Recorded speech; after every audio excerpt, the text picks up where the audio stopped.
자, 여러분은 신앙생활을 하면서 가장 힘든 게 뭡니까? 목사님들은 아마 새벽기도가 제일 힘들지 않을까.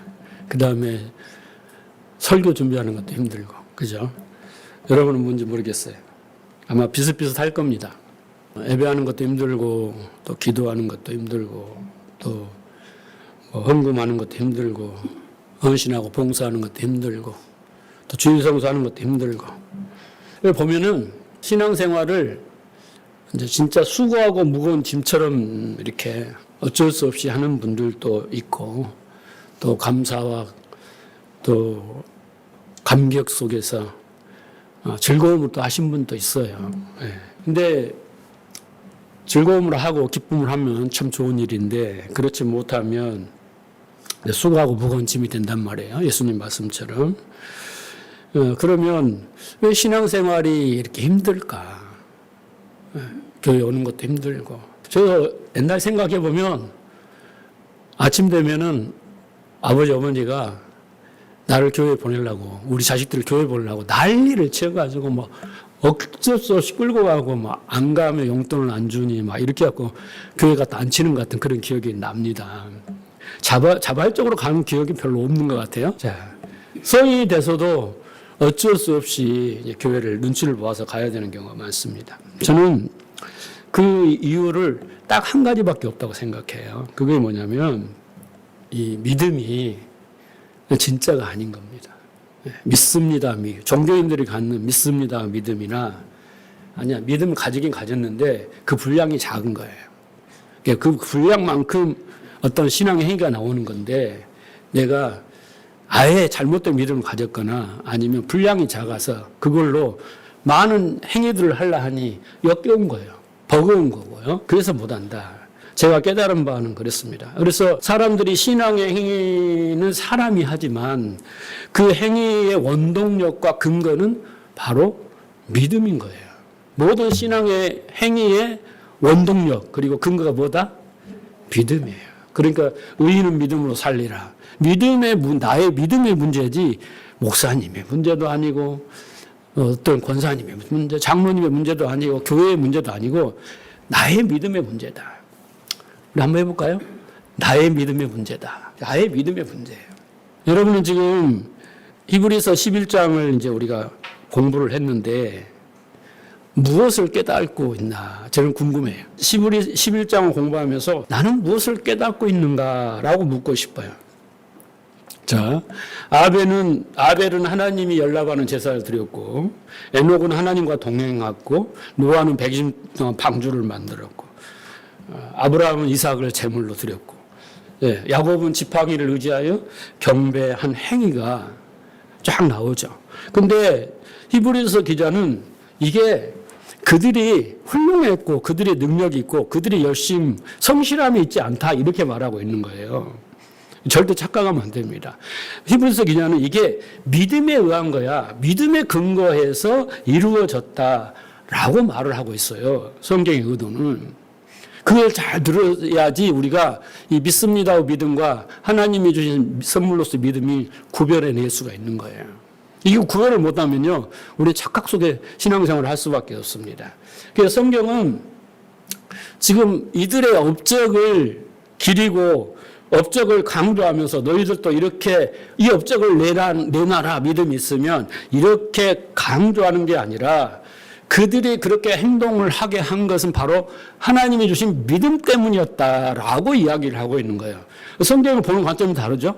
이렇게 앞에 보는 관점 우리는 따라해 보세요. 인본주의라고 하는 거예요.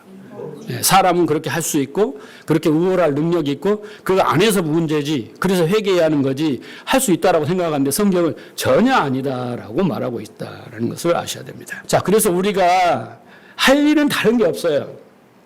제가 누누이 강조하지만 그냥 자기의 뜻을 이루기 위해서 이 믿습니다의 믿음으로 신앙 행위를 열심히 하는 것, 이게 이제 종교인이에요. 그렇게 할 이유가 없고요. 가장 중요한 건 뭐냐면 성경은 말해요. 믿음으로 살려면 로마서 10장 17절에 뭐라고 말씀하세요? 그리스도의 말씀을 들어라. 그리스도의 말씀을 듣고 믿음으로 이루면 그 믿음이 모든 걸 하게 한다. 성경은 이렇게 말하는 거예요. 그래서 하나님의 선물로 주신 믿음을 강조하는 거고 그 너희의 행에서 난 것이 아니라 자랑하지 마라. 하나님 아니면 안 된다라는 것을 지금 강조하고 있잖아요. 네, 그게 중요한 거예요. 여러분 그리스도의 말씀이 뭡니까? 우리가 바울이 말하는 그리스도의 말씀은 뭐예요? 우리가 그것이 뭔지 모르면 우리는 지금 그걸 통해서 믿음을 얻지 못하고 있는 거예요. 그리스도 말씀을 쉽게 설명하면 성경이 있잖아요. 그렇죠? 하나님 말씀 있잖아요. 이 말씀을 올바로 깨달아야 돼요. 올바로 깨닫지 못한 대표가 누구냐면 바리새인들이에요. 그죠? 하나님이 율법과 성막을 주셨는데 올바로 깨닫지 못했어요. 로마서 10장 2절에 분명히 나와 있죠. 그들이 올바른 지식에 근거한 믿음에 의해서 신앙생활하는 게 아니다 라고 분명히 말하고 있습니다. 그래서 하나님 말씀을 올바로 깨달아서 그것이 나에게 확신이 되고 신뢰가 되어서 그게 내 안에 마음에 새겨지는 거예요. 그게 뭐라고 했어요? 진리라고 했어요. 이렇게 진리가 된 것을 우리는 믿음이 되었다라고 성경은 말하고 있습니다.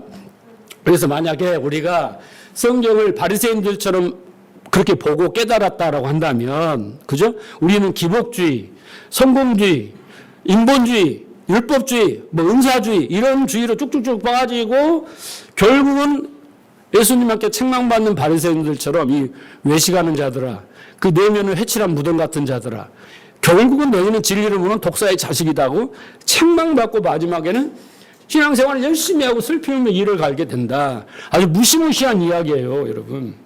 예. 산상수훈 이걸 이야기하고 사복음 이야기하고 바울 서신이 다 이것을 이야기를 하고 있단 말이에요. 신앙은 복잡한 문제가 절대 아닙니다. 그래서 여러분이 간절히 기도할 건 뭐냐면 다른 거 없어요. 다른 거 없습니다. 제 경험으로 봤을 때는 신앙생활 복잡한 거예요. 여러분이 할 일이 없어요. 딱 한 가지 기도해야 될 게 뭐냐면 이거예요. 하나님 내 귀를 열어주세요. 이것밖에 없다니까. 귀 있는 자는 들을지어야 그랬잖아요. 요한계시록 보면 7개에게 뭐였어요? 귀 있는 자는 들으라겠어요. 귀 없는 사람이 어디 있어? 그것도 2개나 있잖아요. 다. 그러니까 귀를 가지고도 못 들어. 요한복음 5장에 보면 자세히 설명이 되어 있단 말이에요. 그게.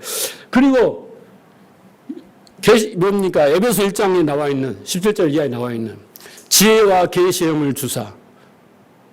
지혜와 계시형을 주셔서 하나님을 알게 하시고 마음의 문을 열어서 왜 우리를 부르셨는지, 우리에게 주시는 상속의 기업의 풍성함이 무엇인지, 하나님의 능력의 지극히 크심이 무엇인지, 이런 것을 알게 해달라는 거예요. 이게 뭐예요? 알게 되는 게 진리가 되는 거예요.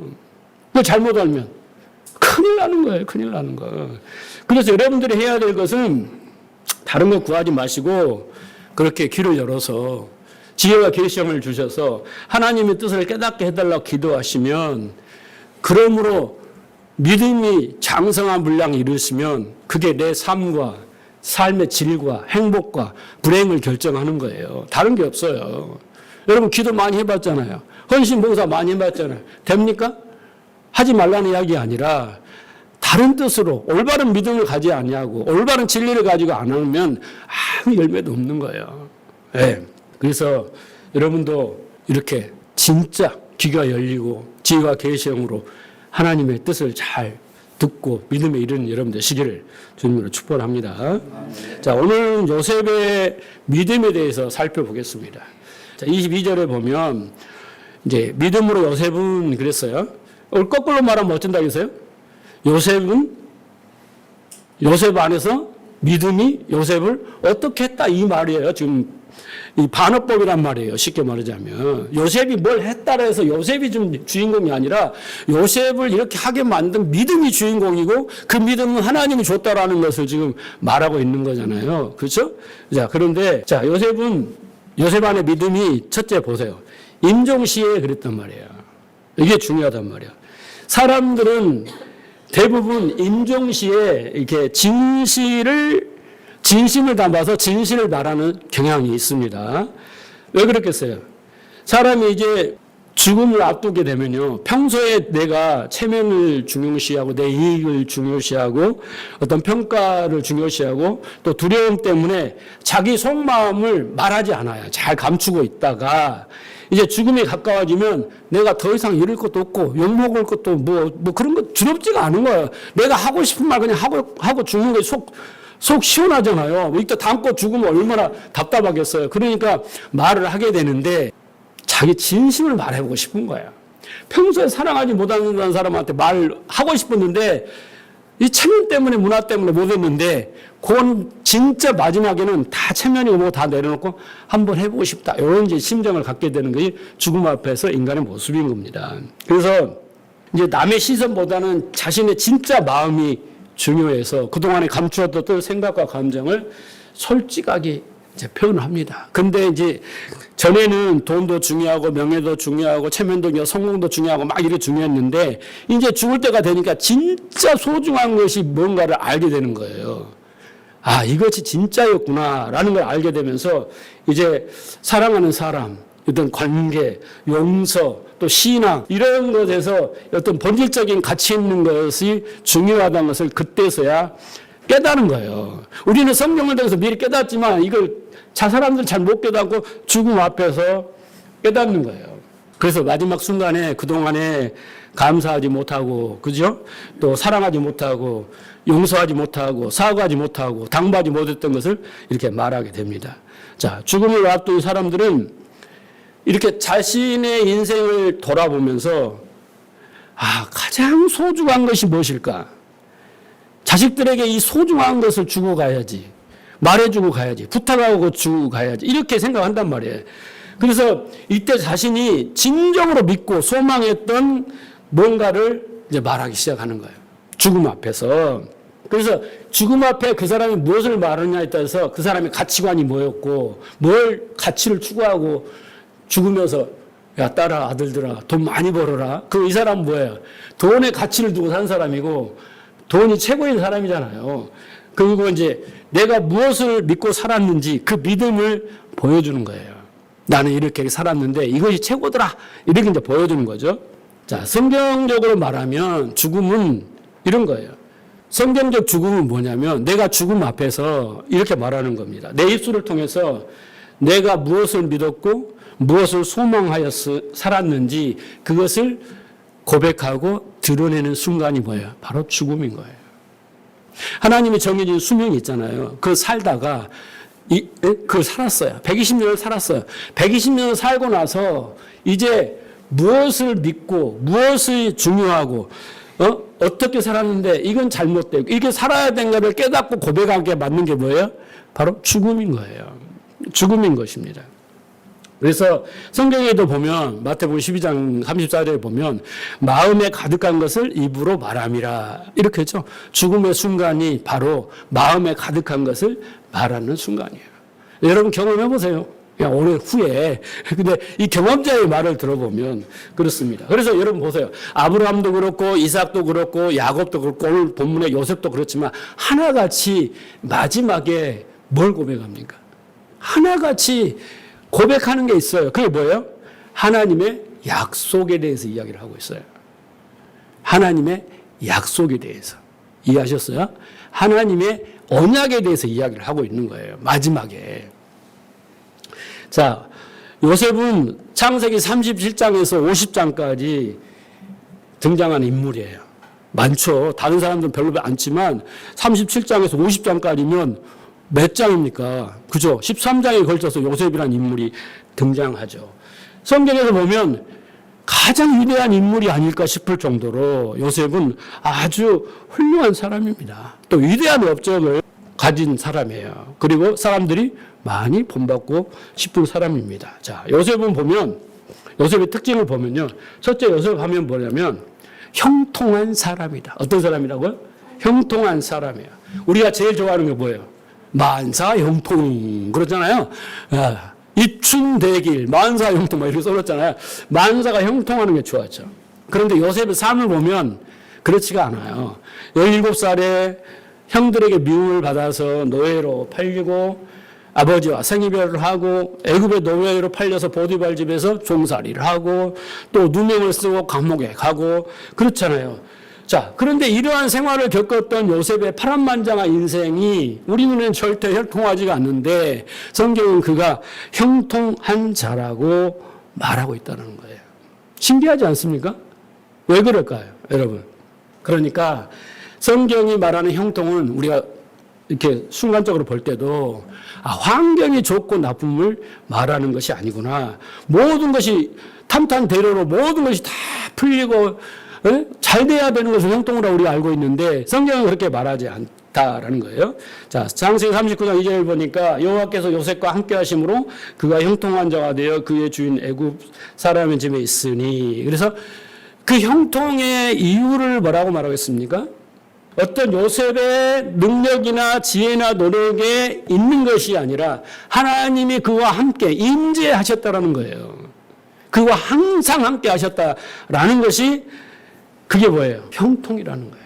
그래서 이 형통은 단순한 함께하다는 의미가 아니라 보호하시고 인도하시고 돌보시고 하나님의 약속 가운데 하나님의 보호하심인 거예요. 그게 바로 형통인 거예요. 근데 느닷없이 그냥 하나님이 모든 것을 다 보호와 적을 막아주시고 뭐 건강을 주시고 뭐 물질을 주시고 이게 아니라 하나님의 약속 가운데. 그래서 우리는 보통 우리가 뭘 얻거나 내가 원하는 뜻대로 이룬 것을 형통이라고 하지만 성경은 뭐라고 하냐면 하나님이 나와 함께 하시는 것을 형통이라고 한다. 그래서 형통이라는 이 찰나라는 히브리어의 뜻은 뭐냐면 앞으로 나가다, 장애물을 뚫고 전진하다, 하나님이 이루어 주시다 이런 뜻을 가지고 있습니다. 그러니까 형통은 아무런 어려움이 없는 상태가 아니라 어려움 속에서도 하나님이 그 삶을 목적지까지 이끌고 가시는 상태. 고난이 왜 필요하냐면 하나님의 목적을 이끌어가는 과정이 필요한 게 고난이거든요. 그런데 그렇게 끌고 가서 거기까지 끌고 가기 거예요. 그런데 하나님의 돌보심과 보호와 인도가 있기 때문에 그걸 형통이라고 한다. 39장을 읽어보면요. 하나님이 요셉과 함께 하셨다는 것이 4번이나 나와요. 성경은 3번이면 완전한 강조예요. 4번이 나왔으니 이건 강조보다 더 확실한 어떤 답을 말하고 있습니다. 그러니까 노예 생활 중에서도 형통하고 감옥 생활 속에서도 형통하고 오해를 받아도 형통하고 그죠? 형제한테 미움을 받아도 형통하고 구덩이에 빠져도 형통하고 다 형통한 거예요. 요셉의 뜻대로 되는 것이 아니라 하나님이 하나님의 뜻을 이루기 위하여 인도하고 보호하고 돌보시는 것이 뭐예요? 형통이에요. 하나님의 영향 때문에 그런 것입니다. 그러면서 하나님이 뜻을 이루어 가신다. 이걸 뭐라고요? 형통이고 그런 자를 형통한 자라고 이야기합니다. 또한 우리가 잘 아는 대로 요셉은 39장에 보면 어떻게 합니까? 보디발 그 아내의 유혹을 받을 때 그가 뭐라고 하냐면 39장 9절에 보면 내가 어찌 이 큰 악을 행하여 하나님께 죄를 지으리까.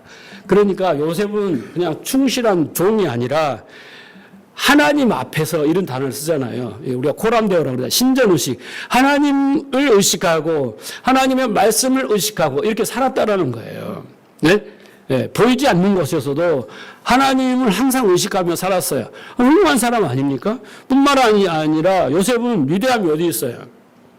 요셉은 그 꿈을 해몽하잖아요. 그 계기로 총리가 돼서 7년 풍년, 7년 흉년을 애원하고 또 그대로 이루잖아요. 그래서 풍년 7년을 누리고 흉년 7년이라 또 온 세계가 다 기근에 휩싸여서 세계가 다 어디로 와요? 애굽으로 와서 다 식량을 바꾸고 하는 그런 나라를 구하고 그죠? 세계를 구한 사람 아니에요? 그죠? 그렇게 위대한 사람이었다라는 것을 알 수 있고요. 또 요셉은 요셉의 야곱의 가족을 언약적 계보를 이뤄가는 그 중심적 역할을 하는 사람이 누구냐면 바로 요셉이잖아요. 그래서 45장 5절에 보면 하나님이 생명을 구원하시려고 나를 당신들보다 먼저 보내셨다라는 것입니다. 그래서 이 하나님의 언약의 계보가 이어지기에 자기가 도구로 쓰인 거예요. 그렇죠? 얼마나 위대한 사람입니까? 그 고난 속에서 어려움 속에서도. 그리고 요셉은 마지막 뭐예요? 용서의 사람이었다. 네, 용서의 사람이었다. 네, 자신을 죽이려고 하고 노예로 팔리려고 하는 그 형들을 어떻게 했어요? 예, 용서한 사람이었어요. 장차 원수를 용서하시고 십자가에 죽으시는 예수 그리스도를 예표한다. 우리는 신학적으로 이렇게 말합니다. 그런데 더 요셉이 훌륭한 건 뭐냐면 50장 20절 보세요. 당신들은 나를 해하나였으나 하나님은 그것을 손으로 바꾸사 오늘과 같이 많은 백성들의 생명을 구원하게 하시려고 하셨나이다. 자, 요셉의 그 파란만장한 역사, 고난의 역사, 그죠? 그런 역사 속에서 요셉은 돌이켜 봤을 때, 그 형들을 만났을 때 깨달음이 있었어요. 아, 이것은 우연이나 팔자나 운명이 아니라 우연처럼 보이지만 사람의 악행처럼 보이지만 결국은 그 사람들의 악행 뒤에서도 하나님이 일하시는 섭리를 본 거예요. 이걸 보는 눈을 여러분이 가지셔야 됩니다. 여러분들은 세상에서 안 좋은 일이 일어나면 막 돌 던지고 비판하고 난리를 치잖아요. 그런데 하나님은 사람이 아무리 악하게도 하나님의 언약을 성취하는 것을 막지를 못해요. 요셉을 죽이지 못한단 말이에요. 근데 요셉은 그렇게 오다가 형들을 만나고 나서 비로소 눈이 열리고 귀가 열린 거예요. 그 뒤에 역사하신 하나님의 섭리를 보았습니다. 그 요셉이 그때부터 확 달라지는 거예요. 용서할 수도 있었고 또 마지막에 유언도 할 수도 있었고 이 계기가 이때 귀가 열리고 눈이 열려서 그랬다라는 것을 우리는 알 수 있습니다. 그러니까 요셉은 환경보다 사람들보다 그 뒤에 역사하신 하나님의 그 섭리와 하나님의 어떤 능력과 하나님의 그 약속을 깨닫고 믿게 된 거예요. 여러분이라고 그렇게 안 되겠어요? 여러분도 산전수전 공중전 다 겪고 오셨잖아요. 그 속에서 그 이면에 역사하신 하나님만 볼 수 있다면 여러분도 요셉과 같은 훌륭한 사람이 될 수 있어요. 예. 그러니까 요셉의 인생을 보면요. 우리는 이런 것을 생각해 봐야 돼요. 저는 그런 생각을 많이 해요. 성경 읽을 때 그냥 막 읽고 마는 게 아니라 자꾸 질문을 던져요. 질문을 잘해야 훌륭한 학생인 거예요. 여러분, 요즘 AI 챗 GPT 막 재미날 막 오잖아요. 그런데 여러분, 질문을 못하면요, 바보가 되는 거예요. 근데 질문을 잘하면요, 훌륭한 사람이 되는 거예요. 어제 뭐 유튜브 보니까 카이스트 교수가 나와가지고 미래는 AI 때문에 망하는 게 아니라 AI를 나보다 더 잘 사용하는 사람 때문에 망한대요. 그러니까 이제는 우리는 AI를 잘 사용하는 방법을 터득해야지 돈도 벌고 잘 될 수가 있는 거예요. 예. 무슨 말 알겠죠? 그러니까 질문을 잘하면 AI가 그 질문에 나오면 다는 거야. 초등학교 수준이면 초등학교 답밖에 안 나오는 게 AI예요. 성경도 마찬가지예요. 내가 어떤 관점을 어떻게 질문하냐에 다는 거예요. 저는 이런 질문을 해봤어요. 요셉은 왜 꿈을 꾸게 되었을까? 볕단이 전하고 별이 전하고 막 왜 꿈을 하나님이 그에게 꾸게 했을까? 왜 형제들에게 미움을 받게 되었을까? 왜 애굽의 노예로 팔리게 되었을까? 왜 설상가상으로 감옥에 가게 되었을까? 능력을 쓰고 왜 간원들을 만나서 꿈을 해몽하게 되었을까? 왜 총리가 되었을까? 왜 가나안의 흉년이 들어서 형제들이 애굽으로 와서 그들을 보금자리를 만들어줬을까? 여러분 모든 것이 다 의문투성이잖아요. 그렇죠? 그런데 중요한 건 여기 있어요. 그 의문투성이를 깨달은 자가 그것을 이해되는 자가 자기 무지를 고백하고 이게 하나님의 뜻이었다고 고백하는 그 자가 바로 믿음의 소유자인 거예요. 그걸 믿음이라고 하는 거예요. 하박국을 보세요. 하나님 왜 이 나라를 이렇게 망하게 만듭니까? 정의는 어디 가고 공의는 어디로 갔습니까? 왜 적들이 앞서로 가서 이 난리를 치게 놔둡니까? 그랬더니 하나님 딱 한마디 하잖아요. 의인은 믿음으로 살리라. 뭔 말이에요? 네가 나 믿어? 내 뜻을 알아? 그 말이거든요. 근데 하박국이 깨달았어요. 하나님이 가르쳐줬어요. 바벨론 통해 너가 망하게 할 거야. 70년 동안 포로로 보낼 거야. 그랬더니 하박국이 뭐라고 그래요? 들었을 때 막 창자가 틀리고 뼈마디가 막 으스러지고 막 그러지만은 하박국의 믿음은 어떻게 됐습니까? 그 깨달음을 통해서 하나님 속히 이루어 주십시오. 그 진노 중에라도 불쌍히 좀 여겨줄 수 있는 것은 부탁드리지만 하나님의 뜻을 이루어 주십시오. 나는 뭐 애안간에 소가 없어도 그 난리를 쳤지만 이제는 다 필요 없습니다. 나는 여호와만을 기뻐하고 즐거워하고. 왜 그랬어요? 뭐 때문에? 믿음 때문에 그런 거예요. 믿음 때문에. 그러니까 그렇게 하시는 하나님의 지금 성경을 보고 우리가 그 이면에 하나님의 섭리와 그 목적과 의도를 읽어낸 사람만이 믿음을 갖는 거예요. 제가 그걸 여러분들에게 지금 가르쳐 주고 있잖아요. 예? 그래서 그것이 여러분 진리가 되고 믿음이 돼야, 이런 하나님은 신실하신 분이구나. 이런 하나님은 약속을 끝까지 우리를 지키시는 거, 이것을 위해 일하시는구나. 우리 성경을 통해 배워서 그것이 나한테 마음에 새겨지면 내 삶을 딱 그때 오버랩 시키면 두려울 게 없는 거예요. 걱정할 게 없는 거예요. 그런데 성경을 그렇게 안 보니까 걱정하고 염려하고 근심하고 그런 거 아니겠습니까? 그죠? 예? 열심히 해야 되는가 보다 하고 맨날 열심히 하지만 안 되는 거죠. 그래서 그것을 읽어야 돼요. 그 의문투성이 속에서 하나님 왜 그러신가를 성경에서 읽어내고 깨달아야 되는 거고, 여러분의 삶 속에서도 그것을 기도를 통해서 하나님의 음성을 들어야 되는 거예요. 아직도 음성을 듣지 못한 경우가 많죠. 그냥 관심을 가지고 하나님께 물으면 답을 해주실 텐데 그건 안 물어. 그러면서 자꾸 내가 원하는 대로만 해달라고 해. 그러면 안 됩니다. 여러분도 지금까지 살아오시면서 신앙생활을 해오시면서 풀리지 않는 의문이 너무나 많아요. 저도 마찬가지예요. 그런데 하나님의 언약을 믿고 성경을 보고 하나님의 그 신실함을 믿고 하나님의 능력을 믿고 하나님의 섭리를 믿는 사람만이 기도하는 거예요. 그게 진짜 기도인 거예요. 무슨 기도를 해요?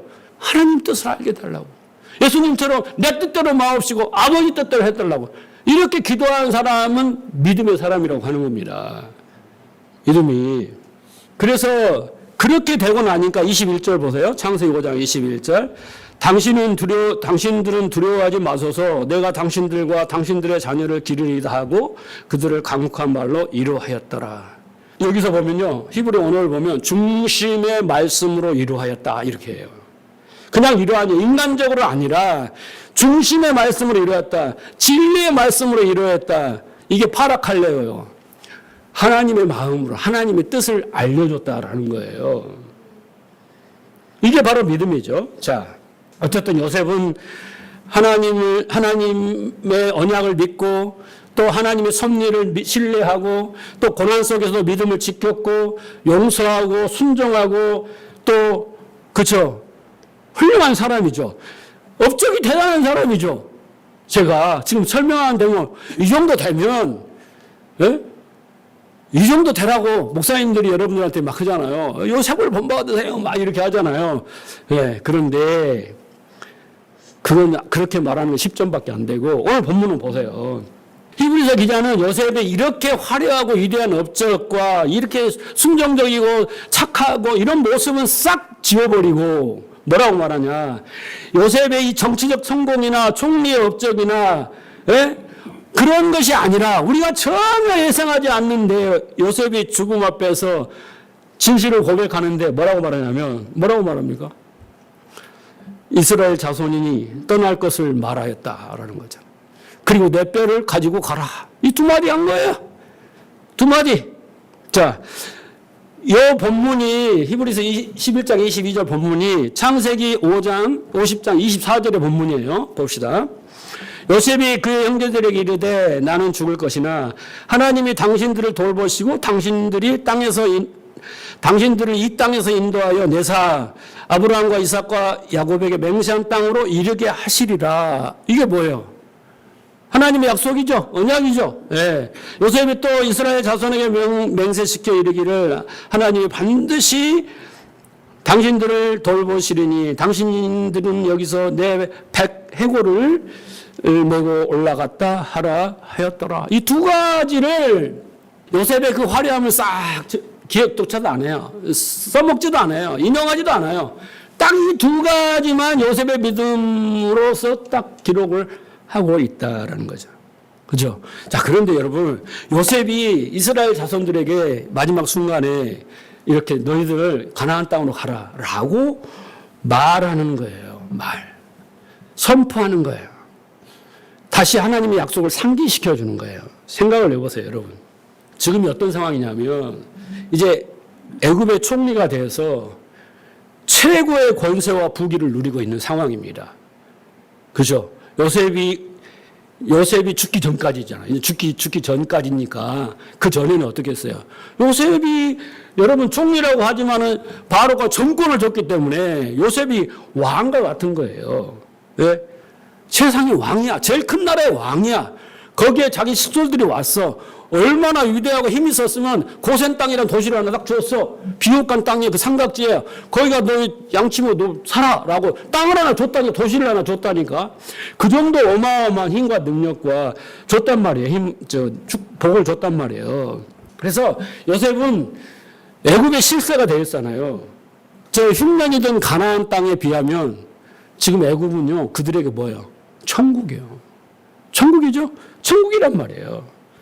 근데 이제 그 천국에서 살고 있는데 요셉이 이제 임종시 다 모아놓고 너희 이 천국을 떠나. 가나안은 흉년 들었잖아요. 지옥으로 가라. 그렇게 말하는 거예요, 여러분. 여러분 제가 이게 과장해서 한 말이 아니에요. 속뜻이 그거예요. 예? 가라는 거예요. 가나안으로 떠나는 거예요. 아니 가나안에서 배고파서 다 죽어서 예? 어쩔 수 없이 왔는데 가라는 거예요. 이때 사람들이 무슨 생각을 했을까요? 아니 여기서 호의호식 가면서 누가 애굽을 떠나는 생각을 요만큼이라도 했을까요? 안 했겠죠. 여러분 성경의 이면을 봐야 될 거 이면을 봐야 되는 거예요. 요셉이 위대한 게 뭐예요? 이렇게 가나안 흉년 들어갖고 다 죽게 됐는데 예? 여기 70명이 와가지고 지금 한참 됐을 거 아니에요. 이제 자식도 번성하고 막 나중에 한 200만 된다 그랬잖아요. 와 그렇게 해서 막 얼마나 호의호식하고 태평성대로 살고 있는데 갑자기 다 모아놓고 야 애굽을 떠나야 돼. 가당치를 했겠어요? 그 사람들이 떠나려고 했겠어요? 아니 맨손으로 그냥 다 털리고 왔는데 다시 그리로 가라고요? 네 가겠습니다. 그런 사람이 한 사람도 있었겠어요? 한 사람도 없었어요. 요셉밖에 없었다라는 거예요. 자 그런데 왜 그러냐면 여러분 아셔야 돼요. 왜 애굽을 떠나야 되는지를 아셔야 되는 거예요. 자, 창세기 15장 보세요. 13절. 여호와께서 아브라함에게 이르시되 너는 반드시 알라. 내 자손이 이방에서 객이 되어 그들을 섬기겠고 그들을 400년 동안 내 자손을 괴롭히리니 그들이 섬기는 나라를 내가 징벌할지며 그 후에 내 자손이 큰 재물을 이끌고 나오리라. 여러분, 애굽은 어떤 곳이냐면요. 떠나야 할 곳이에요. 어떤 곳이다? 떠나야 할 것이에요. 그러니까 여러분 이 성도의 인생, 그 성도의 이 하나님의 역사는 하나님의 언약을 성취하기 위해서 흘러가는 역사이고 인생이지 우리가 하나님을 능력과 하나님을 통해서 우리의 뜻을 이루고 우리 역사를 이루는 역사가 아니에요. 그걸 버려야 되는 거예요. 하나님의 역사예요. 예, 그것을 위해서 흘러간다니까요. 그래서 하나님의 언약을 알고 믿는 자가 형통한 자가 되는 거예요. 야곱처럼 하나님의 언약이 있고 하나님 능력도 있고 하나님의 뜻도 계획도 다 있는데 자기가 자기 계획대로 자기 방식으로 자기 뜻을 이루는 것이 바로 고달픈 인생이에요. 그게 험악한 인생이 되는 거예요. 그게. 그런데 하나님의 인생, 하나님의 섭리가 하나님의 뜻을 이루기에 언약을 위해 가는 인생이라고 내 몸을 실어야지 거기다가 믿음으로. 그걸 거슬리고 내 방식대로 갔다가는 그게 관역에서 빗나간 거란 말이에요. 어차피 이스라엘 백성은 때가 되면 애굽을 떠날 운명이었다라는 거예요. 계획된 거예요. 그것을 믿음으로 선포한 게 누구예요? 바로 요셉입니다. 그런데 여러분 어떻게 떠날 수가 있겠어요? 저라도 못 떠나겠어요. 제가 여기서 목회를 한 300명 정도 한다고 합시다. 좀 줄여서. 그런데 갑자기 딱 어떤 분이 와가지고 목사님 제가 어젯밤에 꿈을 꿨는데 목사님이 이 교회를 떠나야 된다고 합니다. 떠나십시오. 그래가지고 막 성도들한테 막 계시를 받았는데 목사님 떠나야 된다고 막 하면 떠나면 내가 떠나겠어요? 네? 어떤 미친놈 떠나겠냐고 그게. 그렇죠? 그런 거랑 똑같은 거예요. 어떻게 떠나겠냐고. 이 살기 전에 왜 떠나냐고. 여기가 조사원이 하고 살아야지. 그죠? 네? 여기가 가나안이다. 여기가 천국인데 어디를 가 하나님이 복 주셨는데 뭐 이렇게 될 거 아니에요. 자, 그런데 결국 떠나요. 요셉의 말대로 떠납니다. 근데 어떻게 떠나는가 보세요. 출애굽기 2장 보세요. 23절. 열흘 후에 애굽 왕은 죽었고 이스라엘 자손은 고된 노동으로 말미암아 탄식하며 부르짖으니 그 고된 노동으로 말미암아 부르짖는 소리가 하나님께 상달된지라 하나님이 그들의 고통의 소리를 들으시고 하나님이 아브라함과 이삭과 야곱에게 세운 그 언약을 기억하사 그 말은 뭔 말? 그 언약대로 언약을 이루시기 위하여 하나님이 이스라엘 자손들을 돌보셨고 하나님이 그들을 기억하셨더라. 어떻게 뭐 때문에? 근데 안 떠나야 돼. 언약을 이루시기 위해서는 떠날 때가 온 거야. 하나님이 그 안에서 430년을 살게 하신 이유가 있어. 그래서 대가에 떠나는데 안 떠나요. 그러니까 하나님은 그 안에서 뭐가 일어났어요 지금? 고된 노동으로 탄식하여 부르짖고 왜? 얼마나 부르짖었으면 하늘에 상달될 만큼 고통스러웠다 그 말입니다. 여러분 여기서 또 우리는 성경을 보여. 자, 뭘 봐요? 하나님의 일하심을 이해가 안 간다 이렇게 봐야 돼요. 생각을 해보세요. 약속의 땅 가나안을 주셨어요. 근데 그 약속의 땅에 흉년이 들었네. 그랬어요. 애국으로 이제 내려가게 만드셨어요. 거기서 태평성대를 누리게 하다가 이제 고된 노동으로 이제 다 죽게 만들어가지고 이제 막 타는 핍박을 받게 만들고 막 노예를 만들어서 고통을 주다가 어떻게 이제는 탄식하며 부르짖게 만들어요. 이해가 가십니까? 하나님은 얘네들이 떠나지 않으면 견딜 수 없게 만들어 버리시는 거예요. 떠나라 그러면 떠나겠습니다 이렇게 만들어 버리는 거예요. 이해가 가십니까? 그것을 이해한 게 뭐다? 믿음인 거예요, 여러분. 그것을 믿어야 돼요. 아니 우리는 여기까지 믿지도 못해. 하나님이 왜 이렇게 해갖고 했는지도 생각하지도 않아. 그냥 부분만 생각하니까. 그런데 하나님이 왜 그렇게 했냐고 알아야 되고 믿어야 되는 거예요. 언약 때문에 그런 거예요. 그게 언약이 제일 중요한 거예요. 하나님 언약이. 그래서 하나님이 언약을 성취하기 위해서 섭리하시는 게 뭐냐면 바로 고난이라는 도구입니다. 그래서 인간들은 끊임없이 이 세상에서 자아를 실현하고 완성하고 부귀영화 무병장수를 꿈꾸잖아요.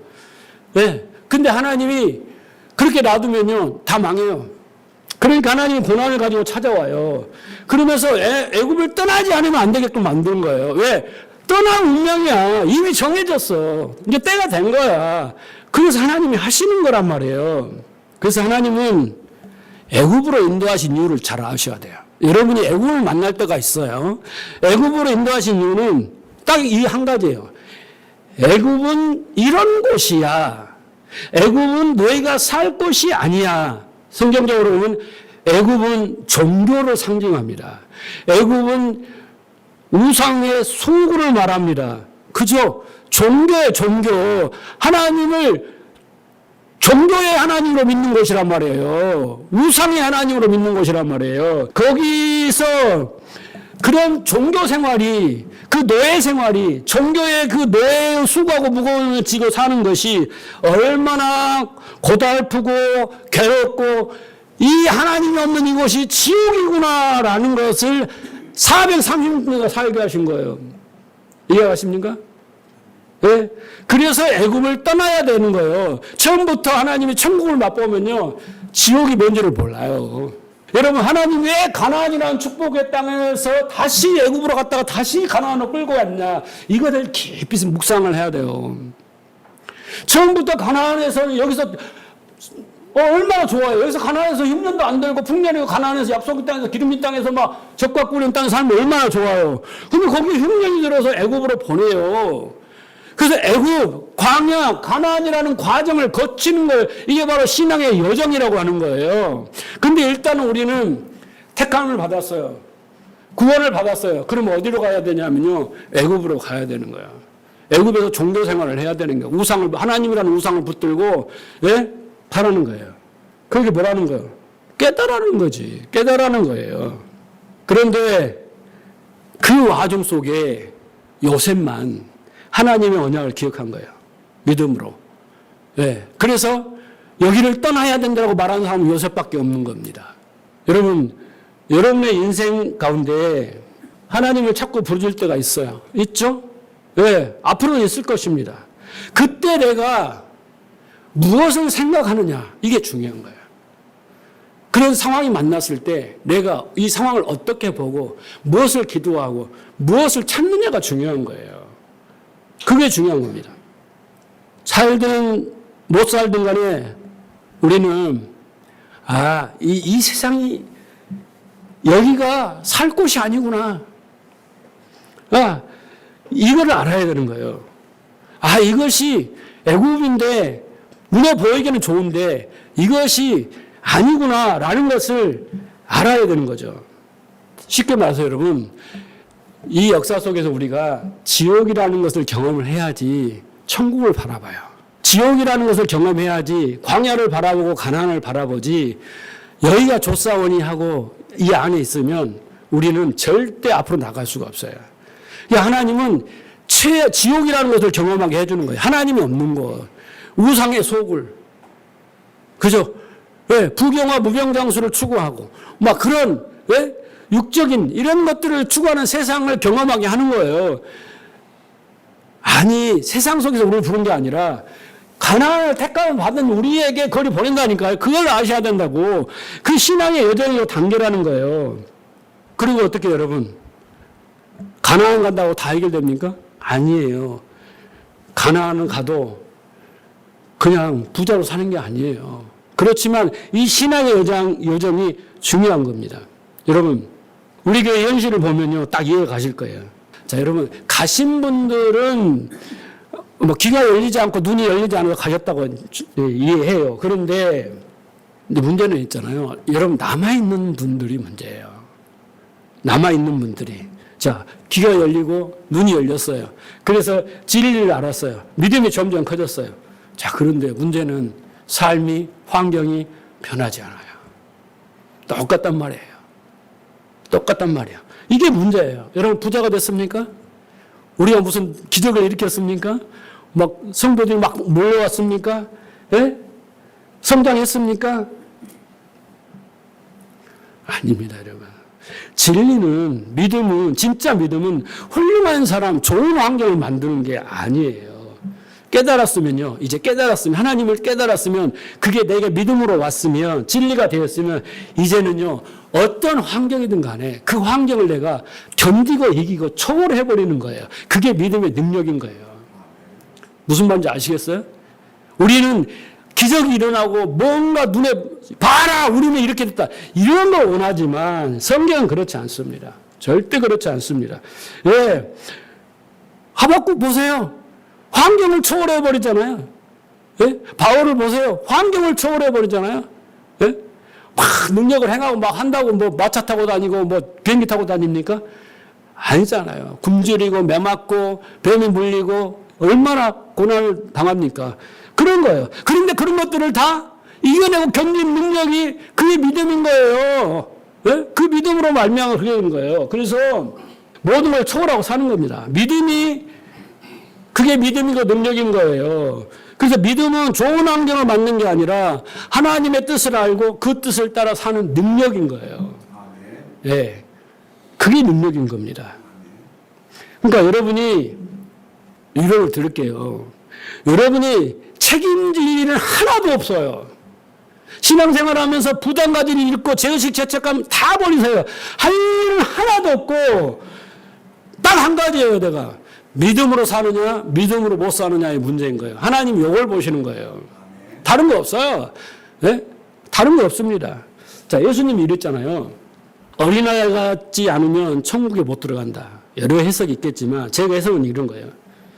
여러분, 어린아이는 자기 인생이 없어요. 성인이 되기까지는 부모의 양육과 돌봄, 케어를 해줘야 되잖아요. 그렇죠?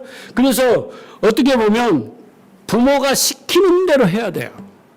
부모가 이사를 가자 그러면 서울에서 부산으로 가자 그러면 가야 돼요. 서울에서 인천으로 오자 그러면 인천 시골인데 어떻게 가요가 아니라 가야 돼요. 애굽에서 광야로 가자 그러면 가야 되는 것이 어린아이인 거예요. 부모 말에 순종하는 거죠. 왜? 내 능력이 없고 나는 아직 아니니까 부모가 나를 사랑하고 모든 걸 책임진다는 걸 믿고 부모가 가자는 대로 가는 게 어린아이고, 자기 생각과 판단을 가지고 이거 아니에요. 나 여기 친구들 많으니까 여기 살래요. 나 여기 좋아. 먼저 가세요. 나 혼자 자취하겠어요. 하수 가겠어요. 그게 아니라고요. 그건 어린아이가 아니라고. 예수님 말한 어린아이는요, 부모님이 이사 가자 그러면 가야 되는 거예요. 그게 어린아이인 거예요. 그죠? 이거 먹어라. 그러면, 이게 보약이다 하고 먹어야 되는 거예요. 쓴 약도. 그게 어린아이인 거예요. 예? 우리는 이 역사 속에서 그런 훈련을 받고 있는 겁니다. 그걸 연습하고 있는 거예요. 아버지가 하라는 대로 그렇게 하는 거예요. 근데 우리는 그걸 못하죠. 왜? 내 생각과 판단이 앞서가고 나 자신을 너무 우상처럼 믿고 내 생각과 내 IQ와 내 지식과 내 경험을 더 앞세우니까, 예? 그래서 하나님을 조정하려고 하니까 이 어른인 거예요. 아이가 되어야 된다니까, 아이가. 그래서 힘든 거예요. 그런데 믿음이 들어오면 어린아이가 되는 거예요. 믿음이 들어오면 어린아이가 되는 거예요. 왜? 아버지 뜻대로 따라가는 거예요. 그게 믿음이 그렇게 맞는 겁니다. 여러분, 요셉은 믿음으로 하나님의 언약을 믿었고, 하나님의 섭리를 믿었고, 하나님의 일하심을 믿었고, 그래서 그대로 애굽을 떠나 한 것입니다. 그리고 언약을 소망하며 언약을 선포하는 거예요. 그 죽음의 순간에 자기의 진심을 고백했던 것입니다. 오늘 우리가 믿음에 이르면 하나님의 언약을 믿어야 되고요. 언약을 성취하시는 그 섭리를 믿어야 돼요. 여러분의 인생인 거, 여러분의 역사이고 교회의 역사인 거예요. 그게. 예. 여러분, 하나님의 약속의 땅 가나안에 흉년을 들게 하시고 야곱의 가족을 애굽으로 이주합니다. 자, 그런데 요셉은 어떻게 합니까? 결국 마지막 그 고난과 고통 속에서도 그 언약하신 대로 하나님이 이끌어 가시잖아요. 모세를 통해 이끌어 가시잖아요. 언약한 대로 그렇게 된단 말이에요. 그렇게 된다는 거예요. 이것을 깨닫고 믿는 것이 바로 뭐예요? 우리의 믿음이 되어야 되는 것입니다. 그러면 우리도 야곱과 같이 요셉과 같이 그렇게 믿음으로 살 수 있습니다. 여러분, 가나안에서 어디로 갔어요? 애굽으로 갔어요. 애굽에서 어디로 가요? 광야로 가요. 광야에서 어디로 가요? 가나안으로 갑니다. 하나님이 이렇게 인도하십니다. 이게 우리의 구원의 여정입니다. 예. 이 여정을 따라 사셔야 돼요. 여러분의 신앙생활을 그대로 대입하셔야 되고 이 과정과 이 섭리 속에서 살아야 되고요. 이것을 깨닫는 자만이 진짜 언약을 붙들고 언약을 소망하며 언약을 성취를 위해서 기도하며 선포하며 살아갑니다. 그래서 우리가 신앙의 단계를 잘 들으세요. 3단계라고 이야기합니다. 우리는 3차원적 성경 이해를 해야 돼요. 국어사전이 말하는 정의, 율법이 말하고 종교가 말하는 정의, 그 다음에 기독교가 말하는 진리가 말하는 정의, 이 3단계로 해야지. 우리는 다 국어사전이 말한 대로 종교가 말한 대로 이해하고 진리를 알지 못해요. 이해하시겠어요? 우리는 어떻게 해요? 우리는 3단계, 제가 3단계로 해석을 해주잖아요. 예? 그러니까 애굽 단계는 여러분, 애굽 단계는 기복적이에요. 기적을 추구합니다. 그런 종교라면요. 광야 단계는 율법과 제사를 통해서 이 만나를 통해서 하나님의 뜻을 깨닫는 단계예요. 가나안 단계는요. 이제 진리와 믿음을 통해서 영적 전쟁을 하며 싸우는 단계예요. 다 단계가 다르단 말입니다. 여러분 보세요. 이렇게 말씀은 이해가실 거예요. 기도도 3단계가 있어요. 애굽 단계의 기도는 여러분 다 달라는 거예요. 이게 애굽 단계 기도예요. 간구죠. 육신의 필요를 구하는 거예요. 이게 애굽 단계입니다. 기도도 달라요. 광야 단계에서는 뭐가 있어요? 광야 단계에서는 네? 하나님의 말씀을 붙들고 말씀을 순종하겠습니다. 불순종해서 회개합니다. 이것만 하는 거예요. 네. 그러나 가나안 단계 기도는 달라요. 뭐예요? 말씀을 붙들던 모든 것에 프로시코마요. 위로부터 향하신 하나님의 뜻을 깨닫게 하려고 하는 기도예요. 그게 예수님의 기도입니다. 기도도 달라요. 헌금도 달라요. 예배도 달라요. 예배는 뭐예요? 나를 위해서, 내 필요를 위해서 애국적 예배를 드리는 사람이 그게 종교예요. 열심과 정성으로. 그 다음에 광야 단계 예배는 뭐예요? 율법에 따라서 아주 거룩하게 옷을 입고 거룩하게 절차를 따라서 그 예식에 참여해서 나는 주일 성수했다, 예배 드렸다, 뭐 했다. 다 자기 일을 챙기는 거잖아요. 그런데 가나안 단계 예배는 뭐예요? 영과 진리 예배예요. 영과 진리 예배. 수준이 다 달라요. 근데 우리는 다 자기들이 가나안 땅에서 예배드린 줄 알아. 가나안 땅에서 기도한 줄 알아. 가나안 땅에서 헌금한 줄 알아. 아니에요. 헌금도 드릴 때 내가 뭔가 주어고 받겠다. 이 계약적이고 뭔가 기본 태클을 하겠다. 이게 애굽이에요. 율법은 뭐예요? 광야 땅에서는 드리라고 하니까 드리는 거예요. 드리면 복 준다 하니까 드리는 거예요. 안 드리면 찝찝하고 안 드리면 하나님이 뭔가 나에게 뭔가 벌을 줄 것 같으니까 드리는 거예요. 근데 가나안 단계에서는 자원하여서 믿음이 시킨 대로 하는 거예요. 안 드려도 돼요. 예? 믿음의 행위가 나오는 거예요. 달라요. 이걸 구분해야 돼. 이걸 분별을 못 해요. 예? 그 외국의 그 수준의 그걸 하면서 그래서 성경은 뭐라 합니까? 히브리서 5장이 뭐라 그래요? 그리스도의 초보에서 벗어나서 온전한 대로 나아가라. 선악을 분별하고 그러잖아요. 완전한 대로 하나님 허락하시면 된다잖아요. 이게 구분이 안 돼. 그러놓고 다 자기들이 믿음을 줬고 온전한 예배, 온전한 기도, 온전한 헌금, 온전한 뭐 봉사 헌신으로 생각하는데 착각이에요. 자기 수준도 모르고. 다 똑같은 게 아닙니다. 여러분 잘 분별하셔야 돼요. 안 되는 이유가 여기에 있는 거예요. 자, 여러분 요셉을 말씀을 정리합니다. 훌륭한 사람은 분명합니다. 그러나 성경은 그 어떤 행위, 그 진정한 위대한 행위가 아니라 인종 그 마지막 그 진실을 고백하는 순간에 하나님의 언약을 선포하는 거예요. 남들 다 싫다, 남들 다 모른다, 안 떠난다라고 했을 때 떠나라 라고 하나님의 언약을 선포하는 거예요.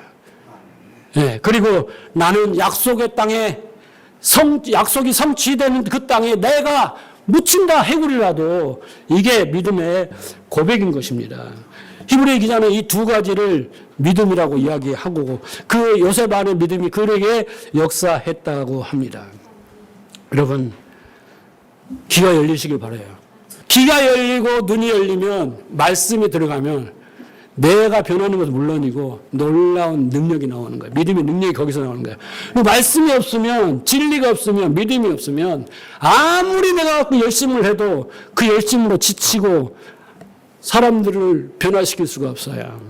어쨌든 우리 모두에게 귀가 열리고 지혜와 계시의 영혼을 통해서 우리는 믿음이 계속 장성불량에 이르러서 요셉과 같이 여러분도 죽음을 앞두고 당당하게 믿음으로 하나님의 약속을 선포하며 자식들에게 지인들에게 그렇게 선포하시는 마지막 고백 기대하겠습니다. 여기까지 하겠습니다.